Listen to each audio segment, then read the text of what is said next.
Welcome to PrivCap. I'm joined by Eduardo Grytz from Investimentos Performa out in Brazil. Welcome to PrivCap.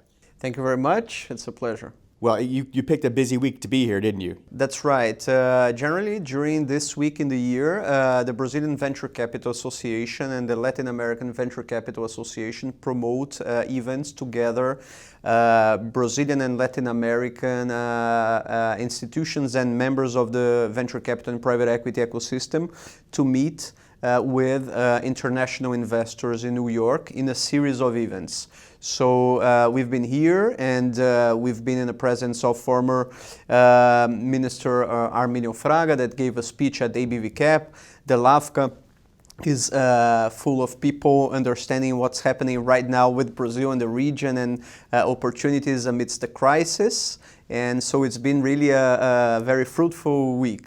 Now, a Chinese symbol for crisis is actually two symbols. One is danger, the other one is opportunity. That's correct. It's a great symbol to have in mind right now. Now, what are the opportunities amongst this crisis that's going on there? First of all, Brazil and Latin America have very large economies and a very large population base. So Brazil has alone 200 million people. These people have to eat, to feed, and to produce independently. So the economies will continue to happen, and now with a focus on efficiency and cost reduction. This opens a very good space for what Performa does right now, which is innovation investing. It's the time to bring in new solutions that can allow more efficiency in industries like IT, healthcare, agtech. And specifically into agritech, we have one of the largest agricultural industries in the world and one of the most sophisticated in terms of investments in productivity and efficiency. So now it's the right time to invest in infrastructure or commodities related subjects in Brazil, as the Brazilian assets became cheaper at this very moment.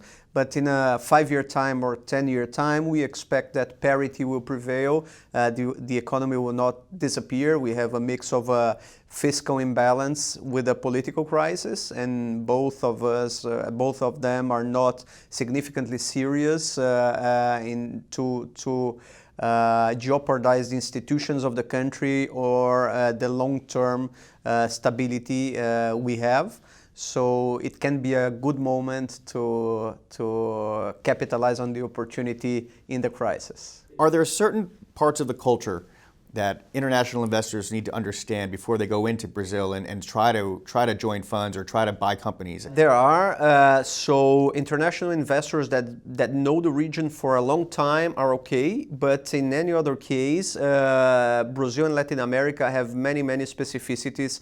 Culturally, everything, the region is a lot relationship based. So you depend on people indicating you to get to the right opportunities and situation on a business level. And this is very important. When you come to the United States, if you are good enough and have an opportunity to show, you can get to anyone and the door is open, at least for a first conversation. That's not the case necessarily in Brazil and Latin America. Bureaucracy is really high and significant, and people don't factor that correctly when they think about the time it takes to open up a company and to shut down a company. Labor costs and labor liabilities are very high. Tax costs are significant. So how this composite impacts a business opportunity is not necessarily clear to a person that gets in a first moment.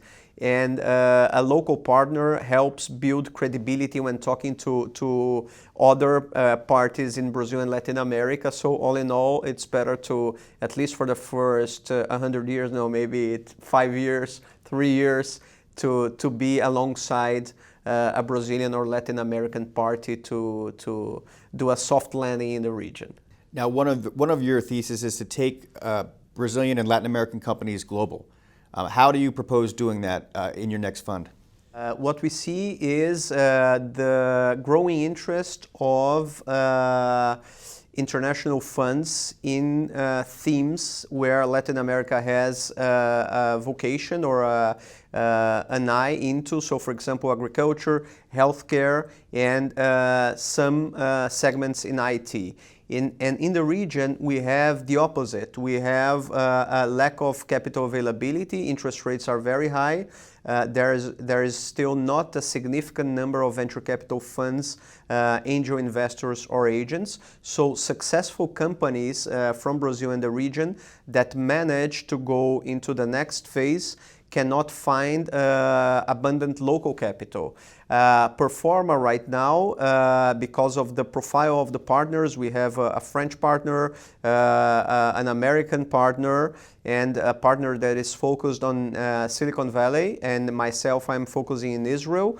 We have been developing in the last 4 to 5 years relationships with international venture capital firms so that we can bridge the companies that we find best in the region with these funds when they reach a certain stage of maturity where they can receive international capital and grow their businesses not only in the region but abroad. We have 3 cases in our portfolio where we find a situation. One company we incorporated directly in the Silicon Valley from the start, a software company. We have a second company where we are negotiating an investment from an Israeli fund. And we have a company where we took ethanol technology from Belgium and brought it to Brazil alongside the investment of 3 venture capital firms from Belgium. So we've been specializing in building the case and building the format to make it happen in the last 4 to 5 years. All right, so I want to ask you, can you give me an example of maybe one of your companies that you've invested in and exited, how a value creation, how you take a company and you say, okay, I want to create value to this company, whether it's inserting a new CEO or a new team or a new manufacturing sort of workflow. Can you give me an example of something that you were successful in creating value for? For example, the software company, GoBoxy, that we incorporated in Silicon Valley. It's from an entrepreneur, Christian, that at 14 years old was the youngest Microsoft certified professional in the world. Then at 19, he sold his company. Then he had a health problem and decided to focus his energy in productivity, time productivity for himself. He learned everything about it. He's a Mensa guy, so a top 2% IQ person. And he set up his own productivity management system and theory and software. So what we did, talking to him and knowing him, and we really liked him very much as an entrepreneur, but he didn't know anything about venture capital investments and how to build up a company. We convinced him to separate, to spin off his software company from his consulting business. Then we completely transformed a traditional computer-based like Microsoft Word software into an SaaS model, mobile, and with artificial intelligence and other features behind. We took him to Silicon Valley to talk to some funds to help shape the model, and we convinced him to incorporate his company directly in the Silicon Valley. Now this company is receiving investments from angel investors in the Silicon Valley, so it's proven. We had traction in the company. We convinced American investors to join. And my partner Umberto, that is the board member for this company, was significantly involved in designing the strategy, building the case, and constructing this opportunity in Silicon Valley.